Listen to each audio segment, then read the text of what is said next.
Jesse on fire. I wake up this morning, I got a message from him. All he says to me is, hey, have you seen this? And it's a screenshot of a tweet put out by Brett Okamoto. And Brett said, I'm going to do my best. I'm off of memory here, but he says Nate Diaz is going into the fight promotion business. That's true. I did send Chael that message. And we talked about something even more interesting than that. Well, it depends. I mean, I don't know. Interesting is all in the eye of the beholder. But something I thought was more interesting, which had to do with who Nate is going to fight after this fight with Khamzat Chimaev. I think the way that I posed that question was, if you had to bet your life on it, if you had to bet your life on who Nate Diaz fights next, or who the next person Nate gets paid to fight after Khamzat Chimaev, who would it be? You need to make that clear. You know, you're talking about Nate Diaz. If you're like, who do you think the next guy he's going to fight is going to be? Usually the correct answer is some dude on the street that looks at him sideways. You know, like someone on the street who kind of rolls up on him a little too friendly. Oh, what's up, Nate Diaz? So why are you moving all crazy? Hey, bro, why are you moving all crazy? And then, he front kicks you. I really did hear that story that like some guy, I think it was like Young and Faded Society, is a YouTube channel, and I heard this guy talking about he hung out with Nate, and and he got a fight that night. He front kicked some random guy that rolled up on him wrong on the street. And I guess Marvin Vittori was there too. Hilarious. But anyway, so you have to be specific that we're talking about Nate Diaz getting paid to fight, right? I'm not going to tell you what Chael said, and I'll tell you exactly why, because you guys may have seen it. Chael Sonnen has a YouTube channel, the gold standard of YouTube MMA, and so I'm not going to tell you what he said and step on his video. But I will tell you what I said, and I'll also tell you that what I said to Chael has changed. What I said to him, I've changed my mind. I'll tell you what I said, I'll tell you who I think now, and I'll tell you why I changed my mind. Then I'll tell you a story about interacting with Chael, because I don't know, I'm feeling nostalgic because it was a big milestone related to me starting this channel. Anyway, I'll get into all that. But look, before I do, if you like the content, go ahead and subscribe and ring the bell. We're about to hit 75K. Today, probably. Well, maybe tomorrow. But that's a big milestone in and of itself. In addition to having an intro where Chael calls you out by name, kind of a big deal if you're me, But anyway, thank you, Chael, and thank you all the guys who have been, and girls, who have been subscribed to me from the beginning.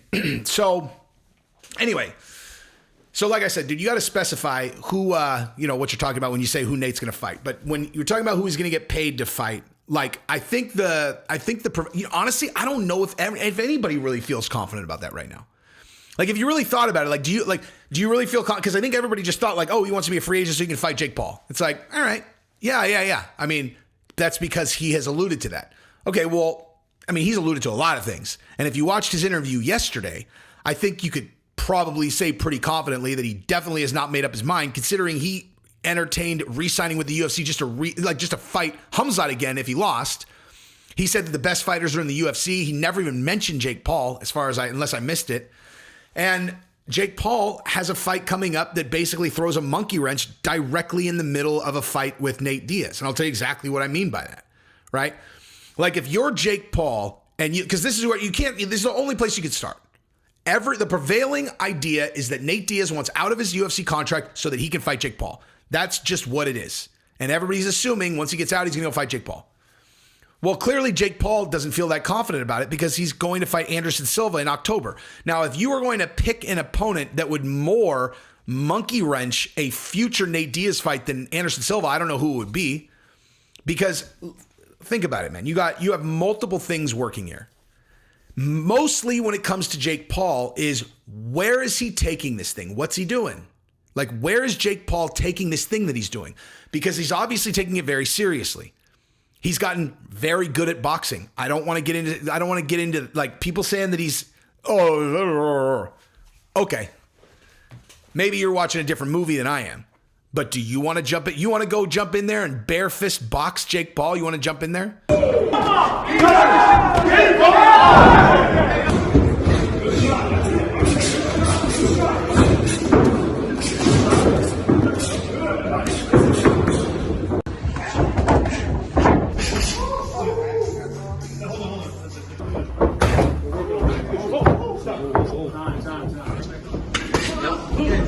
Now, obviously, if you're a professional fighter, I'm not talking to you guys, but like, like a hobby fighter, you're a hobby fighter. You want to jump in there? You want to go give him a dance? I mean, I'm not saying I wouldn't. I'm just saying like I would certainly be very nervous. And I would say there's a high likelihood I'm going to get hit with a shot that's going to put me out. He's a monster. He's a monster, dude. There's just no denying it now. He knocked out Tyron Woodley with a boxing glove on. He's a monster. So if you're not a top-level boxing professional, if you can't at this point say the obvious, which is that Jake Paul is super dangerous and super good and has surpassed anyone's reasonable expectations of where he could get to the amount of time that he's been training, then we're having a conversation that is not honest or is so filled with haterade that I don't want to listen to your opinion anymore because it clearly, you're hating, dog. You hating. So like, where does he take this thing, right? So he's fighting Anderson Silva. Now, why is Anderson Silva different than these other ones? In my opinion, very different because he beat Julio Cesar Chavez, right? And I know, I just heard Mexican martial arts, who I love, dude. I love Mexican martial arts. His name's Jesse also. And I heard him say that Julio Cesar Chavez Jr. is a bum. He was hard on him, man.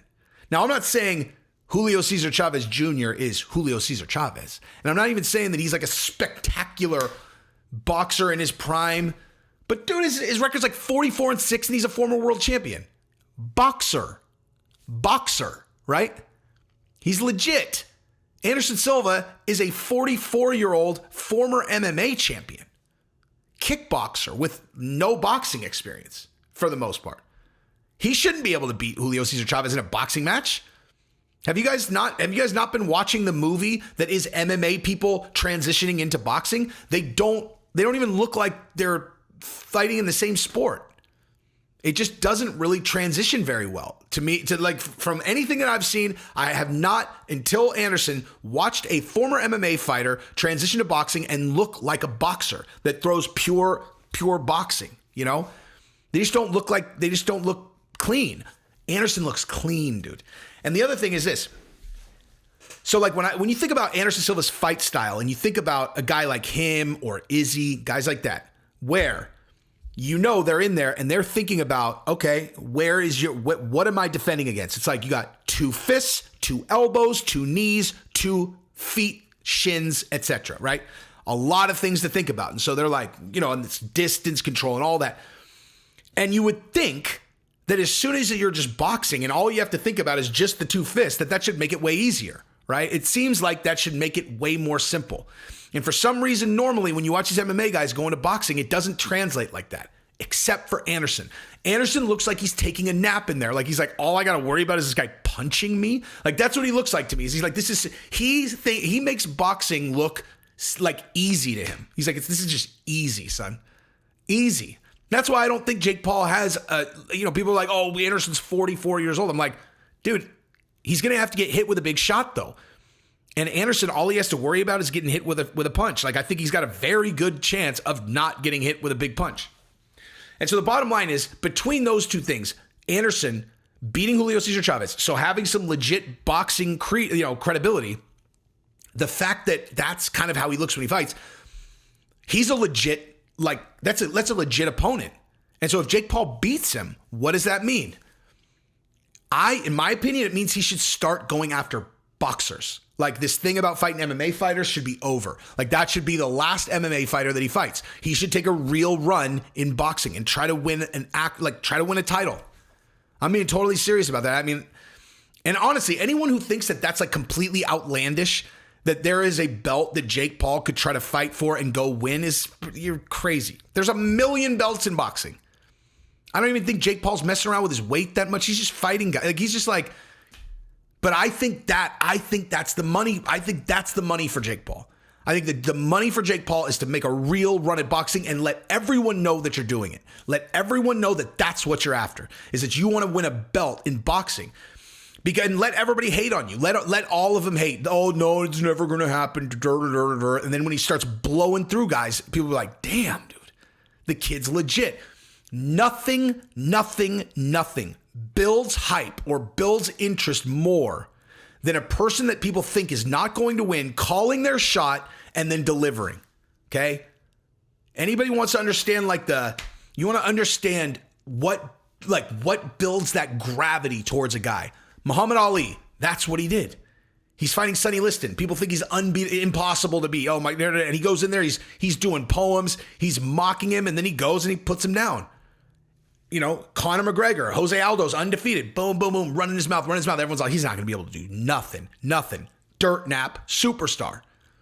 That's what it's all about. That is honestly where I'm going to go in this video when I talk about Chael, is like, that's what I was doing at the beginning of this. When I first started this channel, I literally was like, okay, so who watches MMA YouTube? Fight fans, right? Well, I know what fight fans respond to. I know exactly what they respond to. They respond to guys calling their shots, being an underdog that makes no sense. They're not like, there's no reason why Jake Paul should be able to call that he's going to win any kind of title. He shouldn't be able to beat Tyron. He shouldn't be able to beat any of these guys. But he calls his shot, and eventually, when he starts doing it, people are like, damn, they got to buy in. And then that builds that gravity. I used to, when I first started this channel, I used to just call it, like, I would be like, this is going to be the biggest channel in YouTube. I would just run my mouth. One out of every like 4 or 5 videos. So that people would just be like, who the fuck is this guy? Like, who the fuck does this guy think he is? And then so they would watch another one and they'd be like, I want to listen. He's going to say something fucking stupid. He's going to say something dumb right here. And then I wouldn't, you know? I was like, oh, no. I was only doing that 1 out of 5 videos just to get you pissed off so that you'd watch the other 4 and you go, oh shit, this guy's actually kind of making good points. It's like the psychology is simple, right? And Jake Paul is positioned to capitalize on that in a big way. So if he beats Anderson Silva, fighting Nate Diaz makes no sense. None. Makes absolutely no sense at all. None. Now, if Anderson Silva beats Jake Paul, then you got a problem of interest, right? It's like if he beats him, let's say, I mean, especially if he knocks out Jake Paul. Although I will say this, Jake Paul is probably the best marketer I've ever seen. Like, in all honesty, like that guy builds hype in the current age, in terms of like TikTok and short-term, short range content. Like, show me someone who does it better than him. Honestly, like, show me someone who does it better than him. Who? He's as far as I'm concerned, in a very short time period, since this has become kind of the paradigm that you market, and he's the GOAT, dude. Seriously, he's the GOAT of short content. He's incredible, dude. So even if he does get knocked out, he'll probably just make a bunch of videos about getting knocked out and everyone will laugh, haha, and then he's like, yeah, now I'm going to fight Nate Diaz. So I'll say this. If he loses to Anderson Silva, then definitely the Nate Diaz fight makes sense. If he beats Anderson Silva, then it doesn't at all. Like, not at all, right? And so if you're Nate Diaz, I really do believe he's not like banking on the Jake Paul fight, but if the Jake Paul fight is there and the money's there, he might take it. But the more I listened to him last night, the more I think he wants free agency just so that he can be on his own terms. Like, really, so he can just be on his own terms. I don't even know if it's necessarily even about money. I mean, it probably is, but it sounds like he just wants to be his own guy. He wants to be a free agent. They keep offering me more money. They just keep offering me more money. It's like, dude, you're not speaking his language, dude. Like, he's telling you he's not going to sign until he's a free agent. Then maybe he resigns. But here's what I think, right? So when I talked to Chael, I went through this whole exercise, and then I said he should probably fight Jake Paul in a boxing match in MMA gloves. You guys may have heard me say that before, right?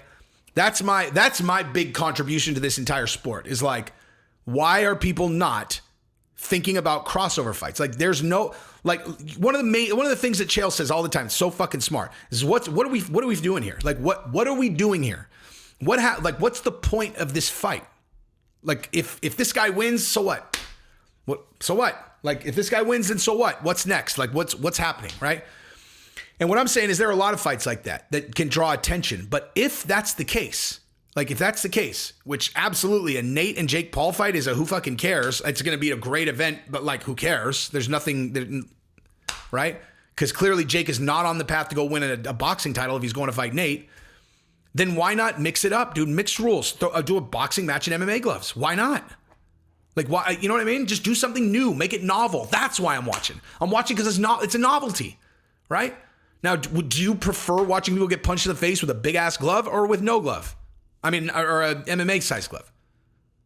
I mean, maybe you guys are different, but I prefer smaller gloves, and I think most people do. And it also changes the game a little bit, right? So that's what I think they should do if they fight. But what I actually think is going to happen is I think that Nate's going to become a free agent. I think he's going to get signed. He's going to fight Conor. That's what I think is going to happen. I honestly think the UFC is going to go full court press because Conor hasn't been saying anything about what he's doing. And he's obviously going to come back and fight. So the Nate and Conor fight, I think the UFC is going to go hard, and I think Nate is going to get an incredible deal. He's going to get to do it on his terms. Who knows? Maybe he'll sign like a 1-fight deal. Who knows? You know. But that's my new vote. When I talked to Chael, I said Jake versus Nate. I don't think so anymore. I think it's going to be Conor. I really do. I think it's going to be Conor and Nate, just because you haven't heard anything about what Conor's doing. You think that they got no plans for him? You know. At the same time, Conor does whatever he wants. Nate does whatever he wants. Maybe, who knows? But that's my bet now, is I think it's going to be Conor. Now, here's the only other thing I was going to say. So when I started this channel, right? Like, this is a true story, right? Like, so now, you know, look, like, you know, like Chael, obviously, he and I talk, right? So I can't be the one that says that on the channel, right? And the reason for that, for those of you who are slow on the uptake in terms of like social interaction, is because if I do, then it looks like the reason why I'm talking to him is so I can, you know, like brag about it on my channel, you know? Oh, you know, like check, yeah. And then so next time he and I might talk, he's all, He's not talking to me because he wants to talk to me. He's talking to me because he wants to be able to talk about it on his fucking channel, which is not true, right? So I can't be the one that says it. But since he said it, I want to say this. The day that he and I started talking was a day when my dad and I were talking, and my dad's like, so what are you going to do next? Like, what do you want to do? I was like, honestly, when I started the channel, what I visualized, like what my end game was, or not my end game, but like kind of like I'll get to here and then I'll reevaluate and I'll set my next set of goals. I'm there. I'm literally exactly where I wanted to be. Like when I visualized what I was going to do with the channel, you know, 2 years ago, whatever, this is exactly where I visualized myself. Exactly. And so now like I need to like set new goals, right? And that day, Chael hit me up and he and I started talking. And it was so bizarre because I realized, I was like, oh shit. In all my visualization, it was like, Chael watches my stuff, knows who I am. I used to talk to Chael through like all my early videos, because to me, like that's like the ultimate validation of that you're in the mix, right? Like if Chael's watching your shit and he's talking about you, that means you're in the mix. Like that was literally like, that was my bar of, you know, not just like viewership, but it's like if he's watching you, he's talking about you, you're in the mix. Like that means you matter. And then I said I had attained everything and I hadn't. And then that afternoon, you know, the universe is weird, man. Thoughts become things. And if you doubt that, I would have a conversation to have with you, you know? But anyway, yeah, that's what I got. Love you guys. Thank you, everybody. Peace.